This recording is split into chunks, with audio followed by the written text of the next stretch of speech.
ఈ రోజున ప్రతిదీ మారబోతుంది. మీ యొక్క ప్రవాసం ముగిసింది. 30 ఏళ్ల తర్వాత మీ యొక్క జీవితంలో అద్భుతం జరగబోతుంది. ముందుగా మీ యొక్క పరిస్థితుల్లో మార్పు కనబడబోతుంది. ఈ రాశి జాతకులు ఇక నుంచి మీకు ఎదురయ్యే పరిస్థితులపై ఈ వీడియో ఒక స్పష్టమైన లోతైన విశ్లేషణ అందిస్తుంది. ఇందులో మనము ఈ రోజున జరిగేటటువంటి ప్రధాన గ్రహ యోగాలు, మానసిక సవాళ్లు, నిర్ణయాల్లో గందరగోళం, లభించే అవకాశాల గురించి, ఈ రోజున తిథి ప్రకారం గ్రహ గోచారం రీత్యా ఎలా ఉండబోతుందో తెలుసుకుందాము. కేవలం ఒక సాధారణ రాశి ఫలం మాత్రమే కాదు, ఈ రోజున దిశను అలాగే దానికి మీరు ఎలా సిద్ధపడాలో తెలియజేసే ఒక మార్గదర్శి. స్నేహితులారా, మొదటగా మనం ఈ రోజున ఎలా ఉండబోతుందో విశ్లేషించుకుందాము. ఈ రోజు మీకు ఒక పునాది అవుతుంది. ఈ సమయంలో శని దేవుడు మీ 2వ ఇంట్లో అంటే మీనరాశిలో సంచారం చేస్తూ ఉంటారు. జ్యోతిష శాస్త్రంలో శని యొక్క ఈ సంచారాన్ని ఒక ప్రత్యేక పేరుతో పిలుస్తూ ఉంటారు, వెండి పాయ. దీని అర్థం ఏమిటంటే ఇది మీ ఆర్థిక పరిస్థితిపై ఎలా ప్రభావం చూపిస్తుందో లోతుగా అర్థం చేసుకుందాము. సాధారణంగా ప్రజలు శని అంటే భయపడతారు, కానీ ఈ రాశి జాతకులకు శని యొక్క అనుగ్రహమే ఈ రోజున ధనస్థానంలో 2వ ఇంట్లో ఉండబోతుంది. ఆయన మీ ధనాన్ని సురక్షితం చేస్తారు. మీరు పెట్టుబడులు పెట్టడానికి ఇది సరి అయిన సమయం అంటూ గణాంకాలు చెప్తున్నాయి. శని ఇక్కడ కూర్చొని తన 3వ దృష్టిని మీ 12వ ఇల్లు అయిన మకర రాశిపై వేస్తున్నారు. మకర రాశికి సొంత ఇల్లు శని. దీని వెనుక ఉన్న తర్కాన్ని అర్థం చేసుకోండి. శని తన సొంత ఇంటినే చూస్తున్నారు. అది ఖర్చులు మరియు నష్టాల స్థానం. అంటే శని దేవుడు మిమ్మల్ని భార్య, ఆసుపత్రి ఖర్చులు, అనవసర నష్టాలు, చట్టపరమైన ఇబ్బందుల నుంచి కాపాడతారు. మీ పొదుపు పెరుగుతుంది, ఆస్తులు కూడబెడతారు. ఇనుము, యంత్రాలు లేదా ప్రాపర్టీలో పెట్టుబడి పెట్టడానికి ఈరోజు అనుకూల సమయం. ఒక అద్భుతవంతమైన తిథి అవుతుంది. అయితే ప్రతి నాణానికి 2 వైపులా ఉన్నట్లుగా 2వ ఇల్లు, వాక్కు, మాట. శని ఒక కఠినమైన గ్రహం. శని వాక్కు స్థానంలో కూర్చున్నప్పుడు మాటలో కటువు ధనము వస్తోంది. అయితే ఈరోజు మీరు చాలా జాగ్రత్త. మీరు నిజం చెప్తూనే ఉండొచ్చు. మీరు తార్కికంగా సరి అయిన వారే కావచ్చు, కానీ మీ మాట్లాడే విధానం ఎంత కఠినంగా ఉంటుందంటే మీ కుటుంబ సభ్యులు లేదా బంధువులు మీపై కోపగించుకోవచ్చు. ఇక్కడ హెచ్చరిక ఏమిటంటే కుటుంబంలో పాత విషయాలను మళ్ళీ తవ్వి తీసే అవకాశం ఉంది. ఆస్తి విషయంలో లేదా పాత విషయాల గురించి వాదనలు జరగచ్చు. అందుకే ఎదుటి వారి మనసుని మీరు బాధించకుండా మృదువుగా మాట్లాడండి. ఒకవేళ కోపం వస్తే ఈ రోజంతా మౌనంగా ఉండండి. ఇది మా విశ్లేషణలో ఒక పెద్ద హెచ్చరిక. దీన్ని నోట్ చేసుకోండి. అప్పు ఇవ్వకండి. శని 2వ ఇంట్లో ఉన్నారు. ఈరోజు మీరు ఏదైనా స్నేహితునికి, బంధువుకి లేదా తెలిసిన వారికి డబ్బు అప్పుగా ఇస్తే ఆ డబ్బు ఇక రానట్లే అని భావించండి. ఆ డబ్బు అంత సులభంగా తిరిగి రాదు. పైగా మీరు దాన్ని అడగడానికి వెళ్ళినప్పుడు మీ సంబంధాలు దెబ్బతింటాయి. డబ్బు వస్తుంది, కొంచెం ఆగుతుంది, మళ్ళీ వస్తుంది. డబ్బు ప్రవాహం ఇక నుంచి బాగుంటుంది, కానీ అప్పు ఇవ్వడం మాత్రం మీకు ఆత్మహత్య అసదృశ్యం కావచ్చు. ఈ రోజున గురువు కూడా 5వ ఇంట్లో ఉంటారు. ఇది చాలా శుభస్థితి. మీరు విద్యార్థి అయితే ప్రాథమిక విద్య మరియు ఉన్నత విద్య కోసం ఇది ఒక సువర్ణ సమయము. మీరు సంతానం కోసం ప్లాన్ చేస్తూ ఉన్నట్లయితే గనక ఈ రోజున సమయం చాలా అనుకూలంగా ఉంటుంది. గురువు దృష్టి మీ లాభస్థానం మరియు లగ్నంపై పడుతుంది. ఇది మీ బుద్ధిని సరి అయిన దిశలో ఉంచుతుంది. కాబట్టి ఈ రోజున మీకు మంత్రం ఏమిటంటే డబ్బు పొదుపు చేయండి, మాటను అదుపులో ఉంచుకోండి, అప్పు ఇవ్వకండి. ఇప్పుడు మనము ఈ రోజున మీకు ఉన్న సమయం గురించి తెలుసుకుందాము. ఇక్కడ గ్రహాల గతి మారుతుంది. ఇది మీ కెరియర్లో హై వోల్టేజ్ డ్రామాను తీసుకురాబోతుంది. ఈరోజు శాంతము కూడా మధ్యాహ్నం నుండి మీ యొక్క పరిస్థితి మారబోతుంది. గురుగ్రహం ఉచ్చ స్థితిలో ఉంటారు. ఇక్కడ ఒక విరోధ భావము ఉంటుంది. 6వ ఇల్లు దుస్థానము, రోగము, రుణము, శత్రువు. కానీ గ్రహం ఇక్కడ ఉచ్చ స్థితిలో ఉంది. దీని ఫలితం ఏమిటంటే 6వ ఇల్లు సేవ, అంటే ఉద్యోగానికి సంబంధించింది. ప్రభుత్వ ఉద్యోగాల కోసం ప్రయత్నిస్తూ ఉన్నవారు, ఐఏఎస్, ఐపీఎస్, తహసీల్దార్, రెవెన్యూ ఆఫీసర్ లేదా మైనింగ్, ఆయిల్, పెట్రోల్ వంటి టెక్నికల్ ఫీల్డ్లో ఉన్నవారికి ఇది రాజయోగం వంటి సమయము. ప్రమోషన్ లభించడం, కొత్త ఉద్యోగం రావడం, పని చేసే చోట మీ ఆధిపత్యం పెరగడం ఇలాంటివి జరుగుతాయి. మీరు నిరుద్యోగులైతే గనక ఈ రోజున మీకు ఖచ్చితంగా ఉద్యోగం లభిస్తుంది. కానీ జాగ్రత్త, ఈ సమయంలో శత్రువులు వరదలా పుట్టుకొస్తారు. గురువు ఉచ్చ స్థితిలో ఉన్నందున మీ శత్రువులు కూడా సామాన్యులు కాదు. వారు హై క్లాస్ వ్యక్తులవుతారు. బహుశా మీకు బాస్ లేదా ఎవరైనా పెద్ద అధికారి కావచ్చు. అయితే భయపడకండి. ఎందుకంటే శని ఇప్పటికే 2వ ఇంట్లో కూర్చొని తన 10వ దృష్టితో శత్రువులను చూస్తున్నారు. శత్రువులు వస్తారు, గొడవ చేస్తారు, కుట్రలు చేస్తారు, కానీ చివరకు విజయం మీదే అవుతుంది. శని తన రాశి జాతకులను శత్రువుల చేతిలో ఓడిపోనివ్వరు. ఇప్పుడు ఒక తీవ్రమైన విషయం గురించి మాట్లాడుకుందాము. ఈ రోజున మీరు ఏమిటంటే గనక ఈ రోజు ప్రారంభంలోనే రాహువు మీనరాశిని విడిచిపెట్టి మకర రాశిలోకి ప్రవేశిస్తారు. మకరం ఇది ఒక క్లిష్టమైన సమయము. 12వ ఇల్లు ఖర్చులు, మోక్షం గురించి చెప్తుంది. రాహువు ఇక్కడ ఒక రకమైన భ్రమను కలిగిస్తారు. మా డేటా ప్రకారం ఈ సమయంలో మీరు ఆన్లైన్ ఫ్రాడ్ లేదా సైబర్ మోసాల నుంచి చాలా జాగ్రత్తగా ఉండండి. అంతా నియంత్రణలో ఉందని, ఎలాంటి శని ప్రభావం తగ్గుతుందని మీరు రిలాక్స్ అవుతారు. సరిగా అదే సమయంలో టెక్నాలజీ లేదా ఇంటర్నెట్ ద్వారా మీ పొదుపుపై దాడి జరగచ్చు. వేస్ట్ ఫుల్ ఖర్చులు జరగచ్చు. అనవసర ఖర్చులండి పరుగులు పెట్టేస్తాయి. డబ్బు ఎక్కడికి వెళ్తుందో మీకు అర్థం కాదు.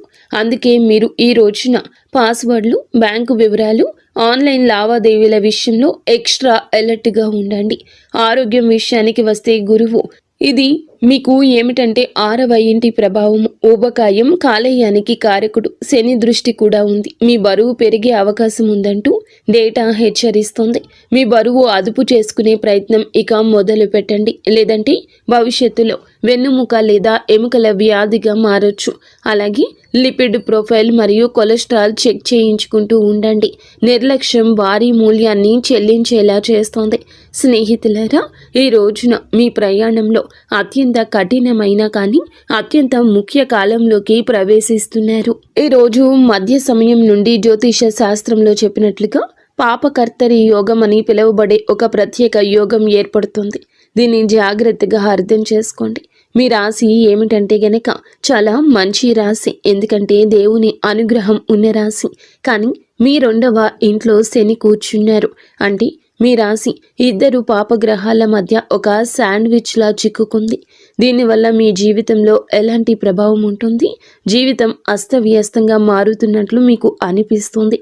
మీరు ఎంత ప్రయత్నించినా ఫలితాలు రావడంలో ఆలస్యమవుతుంది. మీరు ఏదో ఒక పరిస్థితిలో, ఏదైనా కాంట్రాక్ట్లో లేదా ఏదైనా బంధంలో చిక్కుకుపోయినట్లు అనిపిస్తుంది. తపన ఉంటుంది కానీ దారి కనిపించదు. ఒక పైన రాహువు మీకు భ్రమను కలిగిస్తాడు. అనవసర ప్రయాణాలు, విదేశాలకు వెళ్లాలనే కోరిక కానీ అందులో ఆటంకాలు వస్తాయి. మరోవైపు శని మిమ్మల్ని కఠిన శ్రమ చేయిస్తాడు. ఈ సమయం మీ సహనానికి అసలైన పరీక్ష. కానీ చీకటిలో ఒక కాంతి కిరణం కూడా ఉంది. భయపడకండి. దేవుడు ఎప్పుడూ పరిష్కారం లేని సమస్యను ఇవ్వడు. సరిగ్గా ఇదే సమయంలో, ఇదే రోజున, రోజు మధ్యలో గురుగ్రహ సంచారం మీ 7వ ఇల్లైన సింహరాశిలోకి వస్తుంది. ఇది ఒక గేమ్ చేంజర్. 7వ ఇల్లు జీవిత భాగస్వామ్యానికి సంబంధించింది. మీకు వివాహం కాకపోతే గనక ఈ రోజున పెళ్లి బాజాలు మోగే బలమైన యోగ అవకాశం ఉంది. గురువు దృష్టి నేడుగా మీ లగ్నంపై పడుతుంది. ఇది ఈ పాపకర్తరి దోషాన్ని చాలా వరకు తగ్గిస్తుంది. మీలో ఆత్మవిశ్వాసం పెరుగుతుంది. భాగస్వామ్య వ్యాపారాల్లో కొత్త ఉత్సాహం వస్తుంది. భార్యాభర్తల మధ్య గొడవలు జరుగుతుంటే అవి ఇప్పుడు సర్దుమణుగుతాయి. ఇంట్లో సంతోషం వెల్లివిరుస్తుంది. కాబట్టి ఈరోజు మంత్రం ఏమిటంటే ఆగిపోవద్దు, ఓపికతో నిలబడండి. స్నేహితులారా, ముందుకు వెళ్లే ముందు మేము ఒక ప్రత్యేక వర్గం కోసం 2 నిమిషాలు కేటాయించాలనుకుంటున్నాము. మన తల్లులు, సోదరీమణులు తరచుగా జ్యోతిష్య వీడియోల్లో వ్యాపారం మరియు ఉద్యోగం గురించి మాట్లాడుకుంటాము. కానీ ఇంటి గృహలక్ష్మిని మరచిపోతాము. వాస్తవం ఏమిటంటే ఈ రాశి మహిళలపై ఏలిన నాటి శని ప్రభావం, మానసిక ప్రభావం చాలా లోతుగా పడింది. ఈ రాశి గృహిణులారా, ఈ రోజున, ఈ తిథి నాడు మీకోసం ఏం రాబోతుందంటే జాగ్రత్తగా వినండి. ఈ రోజున మీ గ్రహ గోచారం చాలా బాగా మారబోతుంది. ఈ రోజు శనిదేవుడు మీకు 2వ ఇల్లు అంటే వాక్కు మరియు కుటుంబానికి కుటుంబ స్థానంలో ఉన్నారు. ఈ సమయం మీ అత్తగారి తరపు వారితో కుటుంబంతో కొంచెం సున్నితంగా ఉంటుంది. మీ మాటలు తెలియగానే కటుదనం రావచ్చు, తెలియకుండానే ఇది కలగొచ్చు. మీరు చెప్పేది నిజమే కావచ్చు, కానీ మీ పద్ధతి మర్యాద లేనిదిగా భావించే అవకాశం ఉంది. దీనివల్ల ఇంట్లో గొడవలు జరగచ్చు. అందుకే ఈ సమయంలో మౌనం మీ అతిపెద్ద ఆయుధము. చిన్న చిన్న విషయాలకు స్పందించకండి. అయితే ఒక మంచి వార్త కూడా ఉంది. శని యొక్క వెండి పాయ మీకు శుభప్రదంగా మారబోతుంది. మీరు వింటుంది వాస్తవమే. మీలో ఒక మార్పు కూడా కలగబోతూ ఉన్నది. అయితే ఇంటి ఖర్చుల నుంచి మీరు డబ్బు ఆదా చేయడంలో విజయం సాధిస్తారు. మీరు బంగారం లేదా వెండి కొనే అవకాశం ఉందంటూ డేటా చెప్తుంది. ఇది మీ సీక్రెట్ సేవింగ్స్ని పెంచుకోవడానికి మంచి సమయం. మీ పిల్లల చదువు లేదా వారి కెరియర్ గురించి మీరు ఆందోళన చెందుతూ ఉన్నట్లయితే కనుక ఈరోజు మీకు ఊరట లభిస్తుంది. పిల్లలకు మంచి కళాశాలలో సీటు రావడం లేదా ఉద్యోగం రావడం వంటి వార్తలు మీకు ప్రశాంతతను ఇస్తాయి. మీకోసం అతిపెద్ద జ్యోతిష్యం ఏమిటంటే గనక ఈ రోజున మీరు శని 2వ ఇంట్లోకి వెళ్ళినప్పుడు, రాహువు 11వ ఇంట్లోకి వచ్చినప్పుడు మీరు కేవలం వంటగదికే పరిమితం అవ్వరు. మీలో సొంతంగా ఏదో చేయాలని పట్టుదల పెరుగుతుంది. రాశి మహిళలు ఎవరైతే ట్యూషన్లు, బొటిక్, టిఫిన్ సర్వీస్ లేదా ఆన్లైన్ పని ప్రారంభించాలి అనుకుంటున్నారో లేదా ప్రారంభించి ఉన్నారో వారికి బాగా కలిసి వస్తుంది. సువర్ణ సమయంగా చెప్పొచ్చు. మీరు ఇంట్లో కూర్చొని మీకంటూ ఒక ప్రత్యేక గుర్తింపు సంపాదించుకుంటారు. కుటుంబ ఆదాయంలో పెద్ద వాటా అందిస్తారు.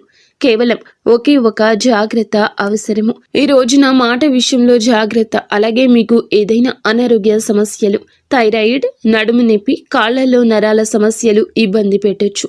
శని శరీర క్రింది భాగాలకు కారకుడు కాబట్టి ఎక్కువసేపు నిలబడి పని చేయకండి.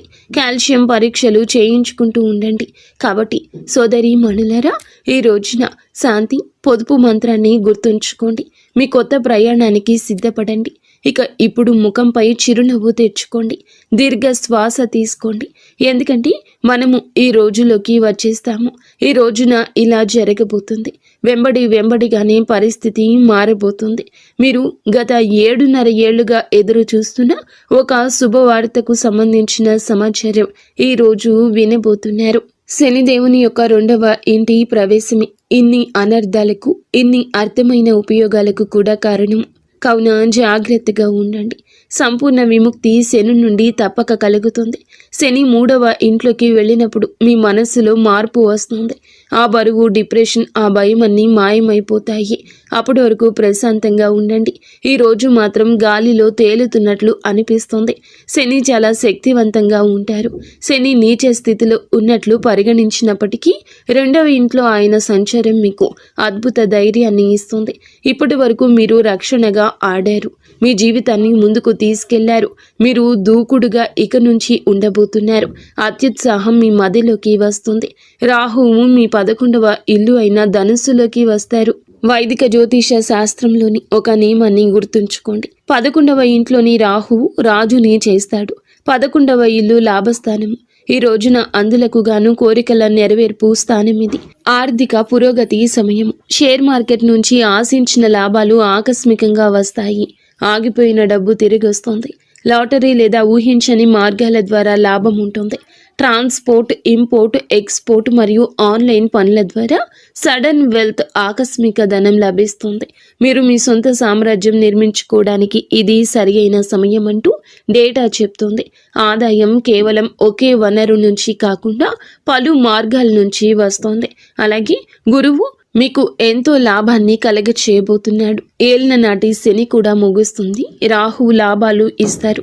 గురువు కెరియర్ను చూస్తున్నారు. ఇది గరిష్ట విజయం, మ్యాక్సిమం అచీవ్మెంట్ సాధించే సమయమే. మీ కృషి ఉండాలి. అప్పుడే సమాజంలో గౌరవం పెరుగుతుంది. మీ దగ్గర డబ్బు ఉంటుంది. దాన్ని అనుభవించడానికి మానసిక శాంతి కూడా ఈ రోజు ఉంటుంది. ఈ విషయం మాత్రం గుర్తుంచుకోండి. ఈ రోజున ఈ తిథి శని మీకు ఆశ్చర్యాన్ని కూడా ఇవ్వబోతున్నాడు. అలాగే శ్వాసనాళం, థైరాయిడ్ సమస్యలు ఉన్నవారు కొంచెం జాగ్రత్త. ఉత్సాహాల్లో పడి ఆరోగ్యం నిర్లక్ష్యం చేయొద్దు. చల్లని వస్తువులు, ధూళికి, గాలికి దూరంగా ఉండండి. స్నేహితులారా, ఈరోజు ఒడిదుడుకులతో నిండి ఉన్నప్పటికీ ముగింపు మాత్రం సుఖవంతంగా ఉంటుంది. ఈ ప్రయాణాన్ని సులభతరం చేయడానికి మా విశ్లేషణ శాస్త్రాల ప్రకారం మేము చెప్పే ఈ 3 అద్భుత పరిహారాలు పాటించండి. వీటిని మీ దినచర్యలో భాగం చేసుకోండి. మొదటి పరిహారం సప్తదీయ ధాన్యాలు అంటే నవధాన్యాల వంటివి. రాహు మరియు కేతువుల కోసం మీరు ఈ రోజు ఏమిటంటే గనక రాహు కేతువుల పాత్ర చాలా పెద్దదని మీరు చూశారు. 7 రకాల ధాన్యాలను తీసుకుని ప్రతిరోజు ఉదయం మీ ఇంటిపైన పక్షులకు వేయండి. దీని వెనుక తర్కం ఏమిటంటే గనక పక్షులు ఆకాశ తత్వానికి సంబంధించినవి. అలాగే రాహుకేతువులు గాలికి సంబంధించిన వారు. మీరు పక్షులకు ఆహారం వేసినప్పుడు మీ జాతకంలో ఉన్న అస్థిరతను మీరు శాంతింపచేసినట్లు. ఈ పరిహారం మీ జీవితంలో స్థిరత్వం తెస్తోంది. రెండవ పరిహారం హనుమాన్ చాలీసా, సుందరకాండ. శని దేవుని కోసం మీరు ఏమిటంటే గనక ఈ రోజున ఏళ్ల నాటి శని ప్రభావం ఉంటుంది కాబట్టి ప్రతిరోజు ఇక నుంచి హనుమాన్ చాలీసా చదవండి. ఒకవేళ మీకు చాలా భయంగా ఉన్నా, కోర్టు కేసుల సమస్యలు ఉన్నా సుందరకాండలోని 42 నుండి 49వ దోహాలను పాటించండి. విభీషణుడు రాముణ్ణి శరణు కోరే ఘట్టము. ఇది కేవలం 5 నిమిషాలు సమయం పడుతుంది, కానీ ఇది మిమ్మల్ని నిర్భయంగా మారుస్తుంది. మూడవ పరిహారం సూర్య భగవానునికి నిత్యము అర్ఘ్యం ఇవ్వడము. ఇది క్రమశిక్షణ తెప్పిస్తుంది. మీ విజయానికి కొనసాగించడానికి ప్రతిరోజు కూడాను ఉదయించే సూర్యునికి నీటిని సమర్పించండి. ఇది మీ లగ్నాన్ని మరియు వ్యక్తిత్వాన్ని ప్రకాశవంతంగా ఉంచుతుంది. కాబట్టి ఈ రాశి వారులారా, సారాంశం ఏమిటంటే గనక ఈ రోజున ఈ తిథి నాడు డబ్బు పొదుపు చేయండి. అప్పు ఎవరికి ఇవ్వద్దు. పాపకర్తరి సమయంలో ఓపికగా ఉండండి. మోసాలకు గురి కావద్దు. ఇక నుంచి మీ విజయాలను మీరు ఆస్వాదించడం నేర్చుకోండి. ఈ రాశి జాతకులు కొన్ని ఏళ్లుగా మీ యొక్క జీవితానికి ఖాళీ మార్గం ఉండి ఉండొచ్చు, లేదా దరిద్రాలు ఉండి ఉండొచ్చు. మీ జీవిత గమనానికి అన్ని ఇబ్బందులు ఉండి ఉండొచ్చు. కానీ ఈ రోజున గ్రహ నక్షత్రాల కొలిమిలో జ్ఞానం, అనుభవం, అపారమైన ధనంతో నింపడానికి భగవంతుడే మిమ్మల్ని అనుగ్రహించబోతున్నాడు. శని దేవుడు మిమ్మల్ని విడగొట్టడం లేదు. ఆయన మిమ్మల్ని సిద్ధం చేస్తున్నారు. భయపడకండి, పట్టుదలతో ఉండండి. ఈ రోజున మీకు ఖచ్చితంగా భగవంతుని అనుగ్రహం, శివారాధన నిత్యము చేసుకోండి. పరమశివుని అనుగ్రహంతోనే ఇదంతా జరుగుతుంది. ఈ డేటా, ఈ విశ్లేషణ, ఈ నిజాలు మీకు నచ్చినట్లయితే వీడియోని తప్పకుండా లైక్ చేసి మా ఛానల్ని సబ్స్క్రైబ్ చేసుకోండి.